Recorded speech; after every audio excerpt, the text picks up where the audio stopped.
اللهم صل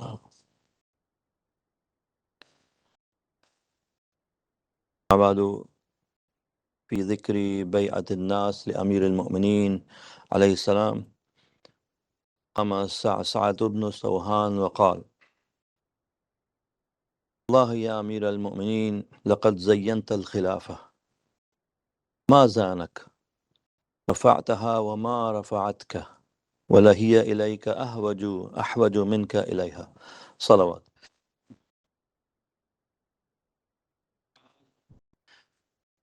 Discussing the light of the last part of Ayatul Kursi, which says, Allahu waliyul ladhina amanu. Allah is the wali of those who believe. He takes them out of darkness into light. And those who disbelieve, their awliya are taghut. They take them out from light into darkness. Although in connection with this ayah, there are a lot of things in the books of hadith and tafsir, and just like any other verse of Holy Quran, with passage of time, more and more secrets, more and more knowledge, more and more ta'wil of ayat become known to people. And the focus is not on explaining the tafsir of that ayat. In these majalis, we are trying to see under the hukumat of Taghut like Yazid, what was happening to the people. In the system of Yazid, system of Taghut, how are people conditioned to believe and think and behave? And what happens to people? On the opposite side, under the system of Ghadir, under the Alawi system, how are people raised and brought up and groomed and conditioned? The system that Imam Hussein alayhi salam wanted to bring in the society by removing Yazid and by removing Taghut from power, in his effort to do that, what was he trying to accomplish? And what is expected of us? That, let's say, in our times, we are living under Taghut. So how is it impacting us? And if we cannot change it, then how do we protect ourselves? For everything in our life, we need a clear vision. If we want to follow the system of Imam Ali alayhi salam, then we should know what Imam Ali alayhi salam wanted to bring in the society, what he wanted to establish, what kind of a society. Individually, he wanted to cultivate, bring up people in what way? What was a person, a good person in the eyes of Imam Ali alayhi salam? What was he like himself that he wanted the society to follow him? That Nizam Alawi is something very important.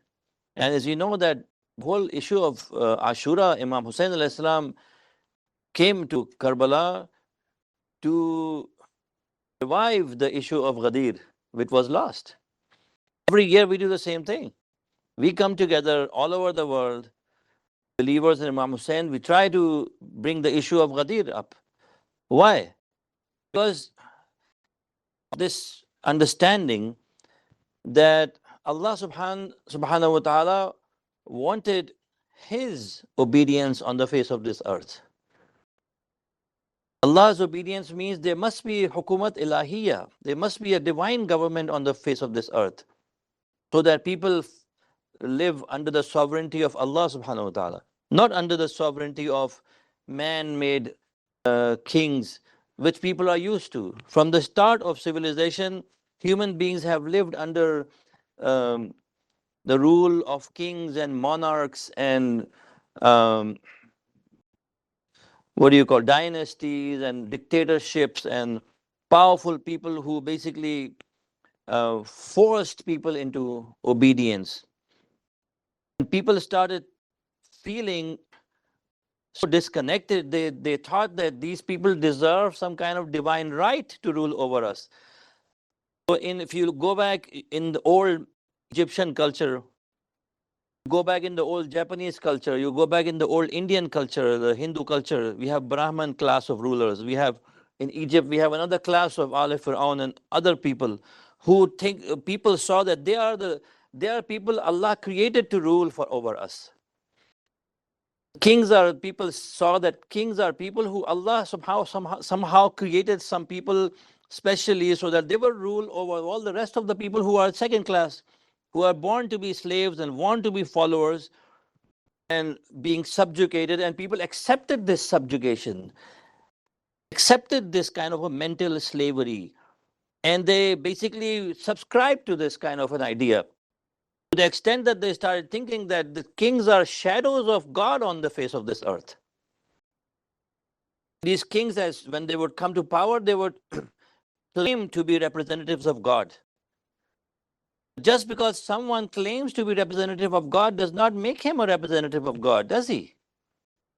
Just because someone claims to be, for example, a Muslim, and he grabs power by force or coercion or whatever, hook or by crook, anyway he gets power in his hands, just because he is uttering the word La ilaha illallah from his tongue, does not make him a Khalifatullah subhanahu wa ta'ala. Like Muawiyah or people before him, and most rulers after people who came to power, they claimed to be Muslims. In case of Yazid, it was different.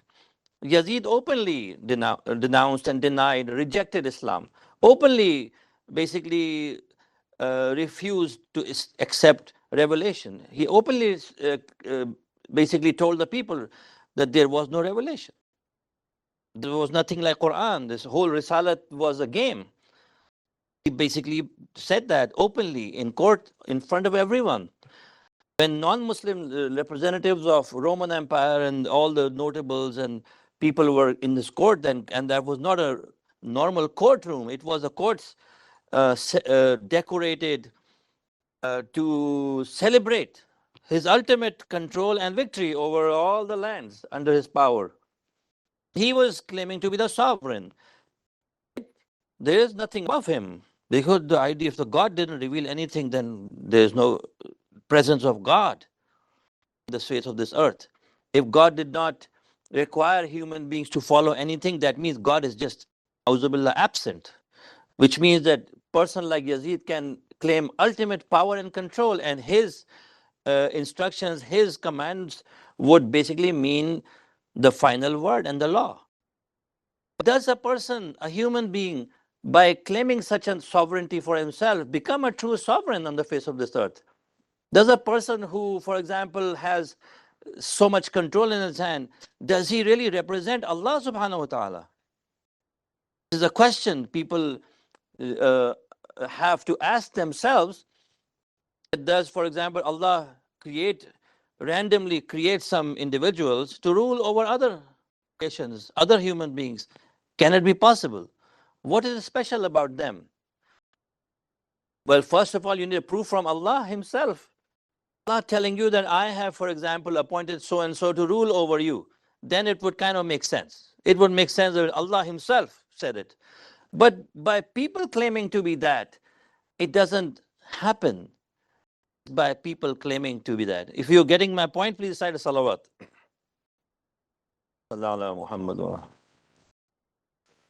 So, I will begin with a short quote from Sa'asa ibn Sawhan. And he was among the very close companions of Mawla Ali alayhi salam.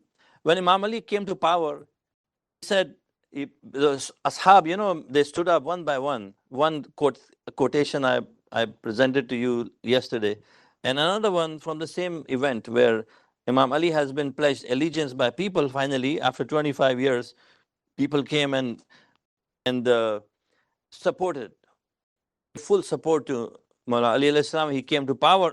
So Sa'sa stood up among other people and said, Wallah, by God, O Amir al-Mu'mineen, you have decorated the Khilafat. You made Khilafat, Zayyant al-Khilafah. You made Khilafat look worthwhile. You made Khilafat look beautiful. Wama zanak. Khilafat did not add any beauty to you. You were the source of the beautiful, whatever beauty Khilafat has, if any, is because of you, Ali. Khilafat did not add to your virtues, did not add to your merits or your qualities, your positive attributes, right? Rafa'taha, you elevated the place of Khilafat. Khilafat people thought as what? Material, like government power, as some kind of a political power, hukumat only, right? Ali alayhi salam raised this hukumat, worldly, materialistic government, to become khilafat, rafa'ataha, khilafat of Allah subhanahu wa ta'ala, which manifested in the personality, in your personality, O Ali, which manifested in your decisions, manifested in your piety, in your simplicity, in your honesty, right? In all the beautiful traits and qualities that you have elevated the khilafat to such a place that nothing, no one else could have done. Lahiya ilayka ahwaju minka ilayha. And khilafat is more in need of you, O Ali, than you being ever in need of khilafat. Please cite a salawat. Allahumma salli ala. So what was that? I mean, what does that mean? Imam Ali was not hungry for khilafat, was not hungry for power. He saw that, well, this world is a very transient stay. It's a very temporary abode for a person. We planning so long, planning for so far away. It's a very uh, temporary, very short-lived kind of a life in this world where it will end any time. He saw that if I am given an opportunity by the people, and he had first refused, but people, when they insisted, Lawla wudun nasir wa qiyamul hujja, he said that if I was not that, it was not that people had come to give support to me, and it was not that the hujjah had become tamam upon me, that the people said that, oh Ali, we are here to support you. What did we want? What did you want? Rasulullah wanted you to be a Khalifa. Okay, 25 years passed, whatever. Now we are here. And we lay the responsibility on your shoulders. What will you do? Now, what will Imam Ali say? No. Well, first he refused when they said that we now return this amanat to you and we will follow you. These supporters, so many people claiming to follow him and some genuinely wanting to follow him, well, in that case, Imam Ali cannot refuse. Accepted that. Why? Because he said, because Allah has taken up an oath from learned men, learned people, that they will establish justice on the face of this earth. Yet, they will order and justice. They will bring harmony. They will bring peace, and they will bring justice on this face of this earth, and spread divine knowledge on the earth, and spread moral values, and guide people to the right path. This is a covenant. This is a promise Allah has taken from the people of knowledge. They have a responsibility to promote justice. So he could not say no. He came to power to do that. And he wanted to establish a society where, well, imagine, see, Allah subhanahu wa ta'ala created this world, all human beings alike. Fortunately, some claim to be superior than others. Some want to be better. Some think they have better blood of some kind, superior blood. They are from a superior race for some reason. Some people start thinking that they have some kind of superiority over other people. Allah subhanahu wa ta'ala didn't do that. Rasulullah never sanctioned such a thing. He never allowed such a thing. And Rasulullah, clearly in his hadith, Jami' al-Saghir, Suyuti mentions, and other, you'll have many nazair of this meaning of this hadith in many places. The Holy Prophet narrated, he said, Mathalul mu'mineen, the example of believers is like the human body. Mathalul mu'mineen fi tawaddihim, in matters of how they take care of each other, show love and affection to each other. Believers, how they take care of each other, وَتَرَاحُمِهِمْ, and the rahmat they have for each other, وَتَعَاطُفِهِمْ, care that they give to each other. Their example is like talul jasad. It's like a human body. إِذَا اشْتَكَى عَنْهُ عُضْوٌ تَدَاعَى لَهُ سَائِرُ الْجَسَدِ بِالسَّهَرِ وَالْحُمَّةِ. Said that the example of a society of Iman, believers, right? They're just like a body. if one part of the body hurts, the whole body is awake because of that one part. Like let's say if you have if you have headache, the whole body stays up all night. You can't sleep because of that one part of the human body. Any one part of the body that hurts, the whole body stays up and gets sick because of that one part. Sometimes you have pain in your leg and you get sick. The whole body starts suffering. Same way, the quality of society of believers is this: if one moment is in trouble, the whole society feels the pain. People cannot have peace and go and sleep and rest and enjoy while others are in so much suffering. And if you see that happening, it is not a society of Iman. It's not a society that can claim to be followers of Ali ibn Abi Talib, followers of Muhammad Mustafa sallallahu alayhi wa sallam. Allahumma salli. In the Farsi share, so popular with Iranians, Bani Adam a'zaye yek digaran. آفرینش ز یک گوهرند چو عضوی به درد آورد روزگار دیگر عضوها را نماند قرار. How can, for example, the rest of the body be in peace and comfort while one organ or one part of the body is in distress? Not acceptable, right? So how is it that person like Yazid is in power and all the population is struggling to make their ends meet, to survive? Big part of the population is living under such harassment and fear, while Yazid is having a wonderful life in his palaces, enjoying as if nothing is happening. How could that be a Muslim society? Can that be a society of believers where people in power are enjoying expensive dinners and parties and lavish, culture and clothes and palaces and servants and all of that stuff, while 99% of the people are in poverty? They have nothing to eat. How is that possible? To illustrate this point, I brought a letter of Mawla Ali alayhi salam in Nahjul Balagha. Please cite a salawat. Allahumma salli ala.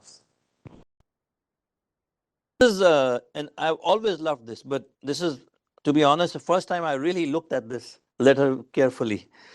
This is letter number 45 of Nahjul Balagha. So Nahjul Balagha has 3 sections. There's a section, first section of speeches of Imam Ali alayhi salam. Second section is letters. And the third is Kalimat Qisar, the small, short sayings of Mawla Ali. We all know that mostly, just for those who may be new to this. So in the second section where letters, you have letter number 45. And this letter, he wrote to Uthman ibn Hunayf al-Ansari, who was the governor of Basra, that Imam Ali had appointed him, governor of Basra. Apparently he attended a party. It was basically some kind of dinner. By today's standards, it was probably nothing. I mean, today, if you go to call a party or a banquet or something, it was not like that. But in those times, it was something.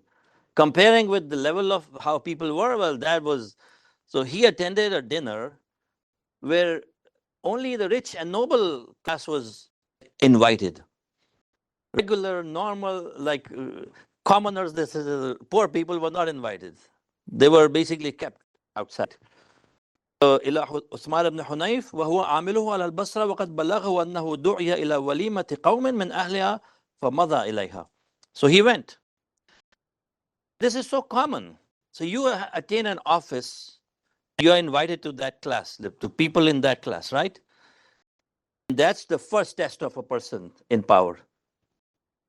To enjoy the benefits of that office, or to basically see that office as a means to serve people. And those are the most vulnerable people who actually need your help, not those rich people who invite you to dinners. Right? Amma ba'd yabna Hunayf faqad balagani. He says, I've been told. So Imam Ali had informers all over. He spies watching his family, his people he had appointed as governors, watching their actions. What are they doing? How are they dealing with people? How are they spending public money? And all of that. How are decisions being made? رجلا من فتية أهل البصرة دعاك إلى مأدبة فأسرعت إليها, and you rushed to attend that dinner. He said, Osman, you rushed. I've been told. Tatabu lakal alwan, they were colorful food, different, the menu was very splendid. I mean, variety of foods served over there. Tunqalu ilayka al-jifan wa ma dhanantu annaka, and I had never thought that you would go to attend dinner where the normal common people would be kept away. Only the affluent and rich ones will be invited to attend that dinner. I never thought that someone I appoint as governor over Basra will do this. انظر إلى ما تقدمه من هذا المقدم. So be careful, watch what you eat and from where you eat what you eat. Right? The dinner which is being served, where is this coming from? If you are not sure about the source of this money you are being given, the dinner that is being served, you are not sure if it's halal or not, don't eat.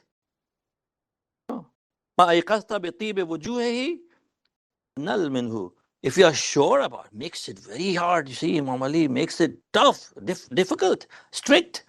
For somebody to be representing Imam Ali in government, Imam Ali says, if you are not sure this food you are consuming is halal, don't eat it. How could you attend a dinner where people are kept away and a few rich people are enjoying?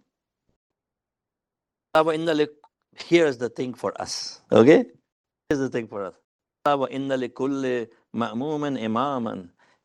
ma'mum, every follower has an imam. He must follow that imam. Right? He must benefit from the light of his knowledge.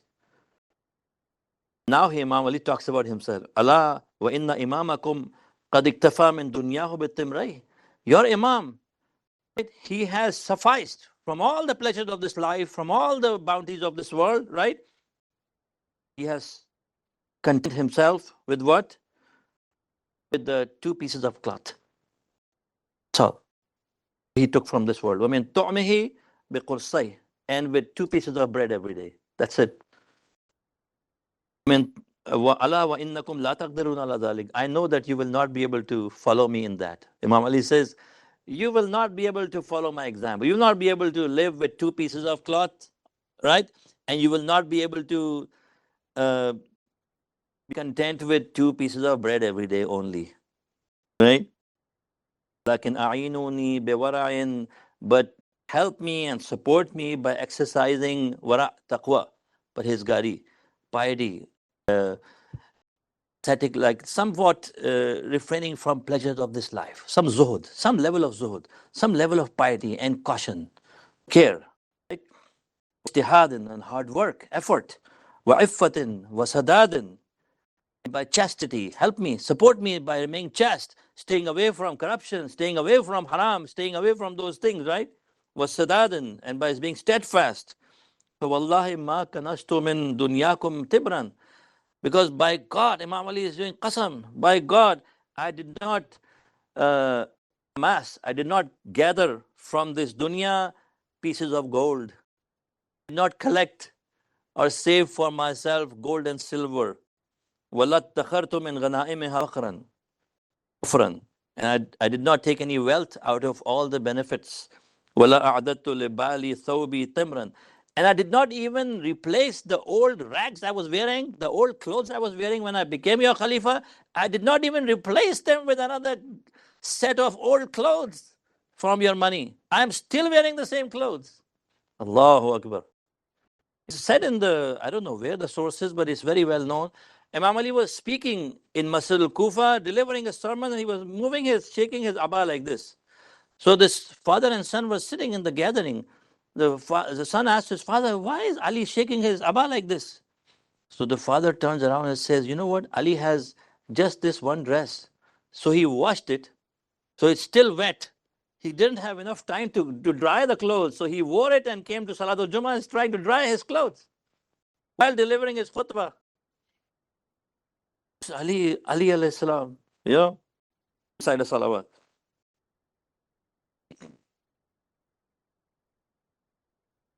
لا حزت من أرضها شبرا. I did not even purchase a small piece of land for myself. Look at what people do when they come to power. Or forget about power, even a slight position they acquire in the society, their language changes, their attitude with people changes, the way they carry themselves, their tone changes, what they talk about, they look down upon people, they're boastful, they are proud and of their possessions. We got this piece of land here, we bought another house in this city, we got another vacation place, resort, we got this, we got that. We talk about all the luxuries, all the things. They don't even care the fact that the person they're talking to cannot enjoy those things, cannot even afford, cannot even dream about that. Right? ما أخذت منه إلا قوت أتان دبرة. He says, I only took just enough to survive, just enough food to survive. Right? ولا هي في عيني أو هي أهون. Okay, then he says, he talks about fadak, then all I had from us Ahlul Bayt, all we had from the face of this earth was fadak. The Prophet gave us, Allah gave us. Right? But some people got very stingy about it. They couldn't see us have this fadak, which was all for the people. Ahlul Bayt were given possession of fadak because Ahlul Bayt are the leaders of the people appointed by Allah subhanahu wa ta'ala. They are chaste and ma'soom. They are people who have no inclination to keep anything of this dunya for themselves, right? They would have fairly spent it on the people, right? But some people who were so stingy, they couldn't see anything in the hands of anyone, wanted to get everything for themselves. They took fadak by force, right? And he says, while there were others who just became indifferent, they didn't care where it went. People don't care where their own wealth is going. Fadak was something that Rasulullah gave to Imam Ali and Bibi Fatima salamullah alayha, Bibi Fatima basically, so that they would use that to support Islam and Muslims. Muslims didn't care where Fadak was going. They took it from Ahlul Bayt alayhi salam, right? You see, then Imam Ali gives, this is something for us, I will just summarize this, look at this carefully.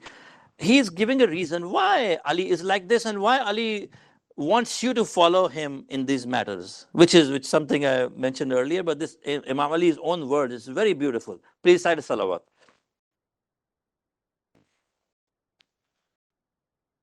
Imam Ali is saying, I'm training my own soul with taqwa. تأتي آمنة يوم الخوف الأكبر القيامة. He says, because I'm training my soul for the day of judgment. تثبت على جوانب المزلق. He said, when the ground will be slippery, I don't slip, which is that, pull sirat, the bridge of sirat, Jisr ala sirat, when people will be walking over, what will make some people slip? Because they slipped in this dunya. Didn't watch their steps, didn't watch what they were eating, didn't watch what they were doing. Right? The amanat of people with all of those things, right? And if Ali wanted, he would have found best, the most luxurious lifestyles. It was not difficult for Ali. Could have found, giving examples, لو شئت لاهتديت الطريق إلى مصفى هذا العسل to find honey, you know. واللباب هذا القمح, and best foods and best clothing, نساج هذا القز, best clothing, silk, like silk clothing. ولكن هيهات أن يغلبني هوايا. It's unthinkable that the nafs ammara of Ali, will take over, will dominate his soul. Such worldly wishes, worldly desires will take control of the heart of Ali ibn Abi Talib. Not possible. تقودني جشع إلى تخير الأطعمة, and I will use power to enjoy this life at the expense of what? The people. Allah, and Imam Ali is saying that about himself and pointing out that you took a wrong turn. Usman, you took a wrong turn. Usman ibn Hunayf. Attended this one dinner, apparently. It was just a dinner. But one turn can lead you astray, lead you in the wrong direction. And he's giving his example. Hayhatan yaghlibani wa yaqudan. And then he said, La'alla bil Hijaz. How could I spend my night enjoying, spending money like that, wasting public resources and all of that? He said, not possible. Why? Because La'alla bil Hijaz awil Yamama man la tama'a lahu fil qurs. Maybe in the whole of Hijaz or Yamama, there is one person who can't even think of getting a piece of bread to eat. There are people so poor that they can't even dream about getting good food to eat. He has no memory of ever being full. Never had a full meal. And I sleep in comfort. I overeat. How is that possible? قولي بطون غرثة وأكباد حرة أو أكون كما قال. And then Imam Ali mentioned, and should I be happy with just being called Amir al-Mu'minin? أقنع من نفسي أن يقال هذا أمير المؤمنين ولا أشاركهم في مكاره الدهر, and do not share with people the difficulties and hardships that they are going through. أكون أسوة لهم في جشوبة, and not share with them, the harsh ways that they are used to, and just live in comfort like that. Imam Ali alayhi salam is basically saying that, my example is for you to follow. Now, obviously, everyone according to his conditions. We are living in an age, everything is relative about all this, you see. Um, if our goal is Allah subhanahu wa ta'ala, we take Imam Ali alayhi salam as the Imam appointed by Rasulullah. We take today Imam al-Mahdi alayhi salatu wasalam as the wali and wasi of Rasulullah sallallahu alaihi wasallam. Please say the salawat. Allahumma salli ala. So our goal will be our own, self-building. We will be correcting ourselves instead of looking at other people. Everyone will be looking at wara, ijtihad, that means some level of taqwa, some level of effort to learn, effort to follow the example of Mawla Ali, right? And everyone will be trying to say the right thing, do the right thing, because we see that our life is an amanat. In the end, we will end up in the same khutbah, end of this khutbah, Imam Ali mentions, I know my place will be in the grave. Then Imam mentions that even if the person digging my grave, he expands the grave. Like, let's say he makes my grave twice the size. He makes my grave 4 times the size of the grave. Still is going to shrink and close in on me. Nothing will change, really. Fact remains that we will go in the ground. We will not take any of these worldly possessions with us. What are we taking with us, really? What are we taking with us? Except Salihul Amal, nothing will help us. Only thing that will be of help is the company. I in the Manazilul Akhirah where Sheikh Bahai narrates from Sheikh Bahai that he had a friend who lived near a graveyard. And he was Ahl Dil, he was from like Ma'rifat, Ahl Ma'rifat. So Sheikh Bahai used to go there sometimes to see him. One day he went there, he saw that the person told Sheikh Bahai that something happened. I saw this funeral of a person, and his family came crying, and the grave was dug for this person, so they laid him in the ground and they closed the grave, and they were crying and they left. After a little bit, I saw a young man, very nice looking, with a lot of nice fragrance. He was walking up to the same grave. He went there and sat, and then he disappeared as if he went inside the grave. I was amazed. What? Another person given into the same grave. After a little bit, I saw a dog, very wild, kind of a violent looking dog. He came to the same grave and went inside. I saw that young man who had entered the grave before him For the dog, he came out with all his clothes torn and body full of blood and injured. He came out as if he had been wounded and all that. He came out crying and worried. He came out and walked away from the grave. As he was walking away, I followed that guy. I said, "What happened to you? What was the story? What's the story?" Because perhaps he knew this person understands these things. Not everyone has a caliber for these things. So somehow he had that. So he told him that this person who passed away, I was his amal salih. I was his all the good things he did in his life. So my job was to be with him, his grave forever. But and as I came to stay with him, his bad actions came after him. This dog, this wild animal that came after me was his zunub, his sins that came into the grave. And he attacked me. The animal, the dog, whatever it was, he attacked me and wounded me completely. I didn't let me stay in the grave with that guy. Forced me to leave. Now I'm feeling so sad. He did all these good things all his life, and I can't even help him. All these good actions can't even help this person in his grave. Somehow his bad actions basically outnumbered or overpowered, did not let his good actions. This is what Imam Ali is worried about. For us, obviously, people who saw this dunya as a bridge, Imam Hussein al-Islam in Karbala, he said, "Famal mautu, illa qantaratun." Bridge, this death is just a bridge that will take you from all the hardships of this life, Janan al-Wasi'a, to all the expansive, the big paradise Allah has in store for you. Look at death as a transition from this material life, which is a place of test for us, to a place of reward, forever, in bliss and in comfort. The comfort is over there. This life, we are being tested for our knowledge and our actions.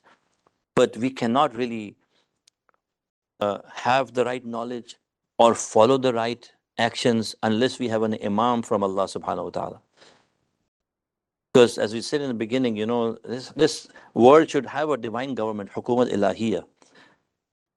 Otherwise, it's all Yazidiyat, all Fir'aun, Bani Abbas, Bani Umayyah, Pharaohs, Fir'aun, and Namruds, and Saddams, and all these people who ruled in this world, shed human blood, took away everything from them.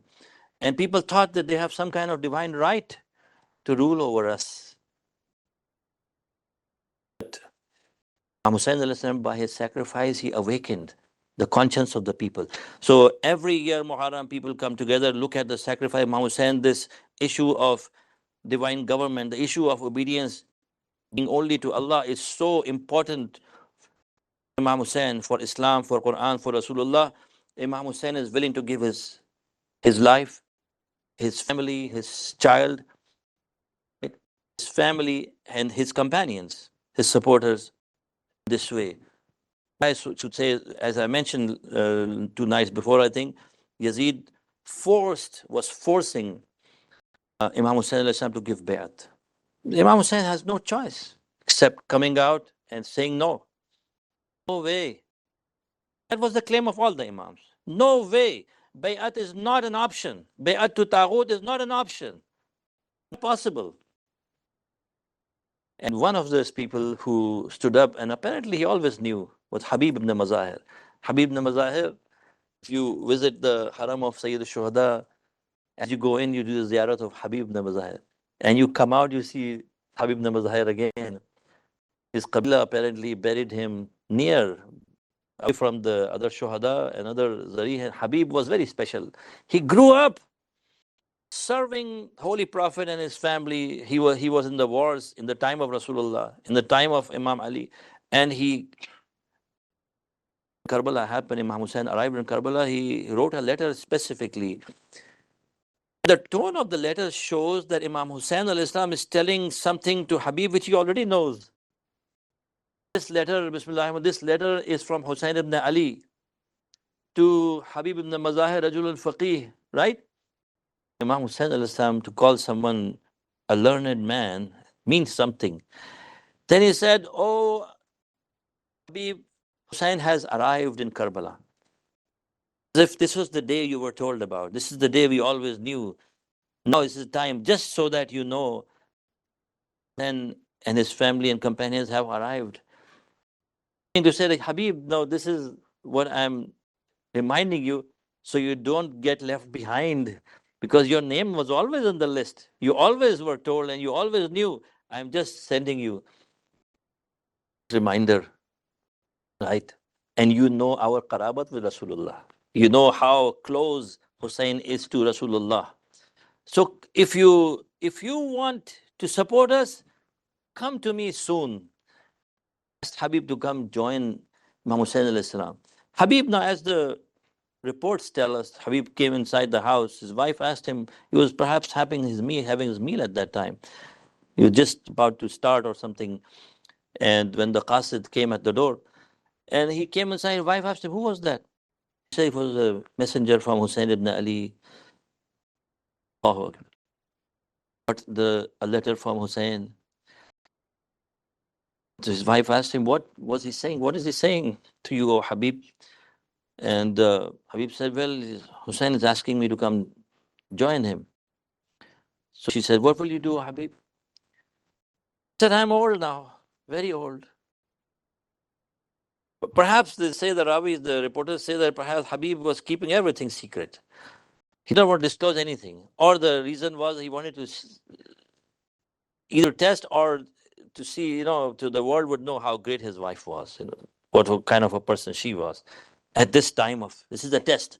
All your lifetime on one side, and this one occasion, one event like that is on another side. She said, Habib, what are you going to do? Yeah, I'm old, can't really, do fight like young people, whatever.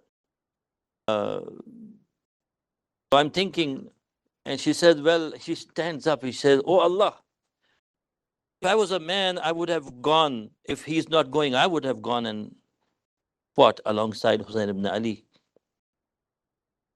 Habib tells her that I will go and give my support to Hussein the way that it will always be remembered. Always be remembered.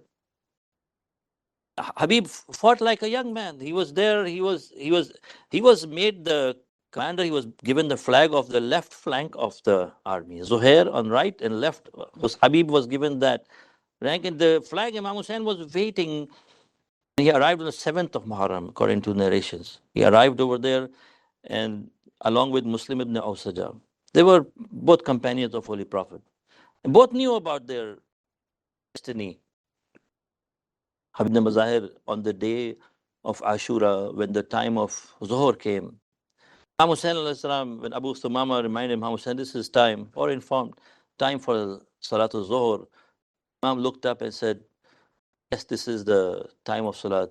Ja'alak Allah min al-Musallin. May Allah make you among the Musallin, those who observe Salat. Imam Hussein was preparing to start his Salat when these ignorant, blind-hearted, blind people who blindly follow whatever they hear uh, without any thinking or understanding. He said, Hussein, don't pray, because your prayers will not be accepted. But this was very hurtful. This was very disrespectful, and Habib could not tolerate that. So that is the time of his shahadat. Habib goes, encounters that person. There's a fight, and he kills some of them, and then he was attacked from all sides. This is the mazlumiyat of Ashab of Imam Hussein. One person would go, instead of fighting one person, he would be fighting an army. And Habib was attacked from all sides. They struck a blow with a sword on his head, and he fell down. Imam alayhi salam came to him. Habib was a close companion of Imam Hussein alayhi salam, and his shahadat was such that he was so well known. Imam Hussein uttered these words. He said, Habib, you used to finish the Quran in one night. You used to finish the whole Quran in one night. And then when Habib was killed, they fought over his head. They fought over who is going to take the head of Habib into Kufa and present it and get the rewards. the history writes that they were taking the head of Habib al-Mazahir into the city of Kufa. A young man was standing watching. The person carrying the head asked, "Who are you? Why are you staring at?" He said, "This is the head of my father. Of my father. Can you give him to me?" He tried to offer him something, but this person would not give the head of his father, Habib's head, to his son. Let us remind ourselves of the daughter of Imam Hussein alayhi salam. In the Zindan of Sham, when Sakina asked for she cried when she saw Imam Hussein in her dream, and she woke up crying. And they brought the head of Imam Hussein alayhi salam to Sakina. In her arms, she took her father's head, and she said, "Man alladhi, man alladhi aitamani fi sighar siddi." Who is the one who made me a yatim? Who has colored your beard, O my father, with the blood of your forehead? Who has injured your face? Who has done this to you? Put fire on your head. Allah la'natullah ala al-qawm al-zalimin. وسيعلم الذين ظلموا أي منقلب ينقلبون اللهم عجل لوليك الفرج والعافية والنصر يا حسين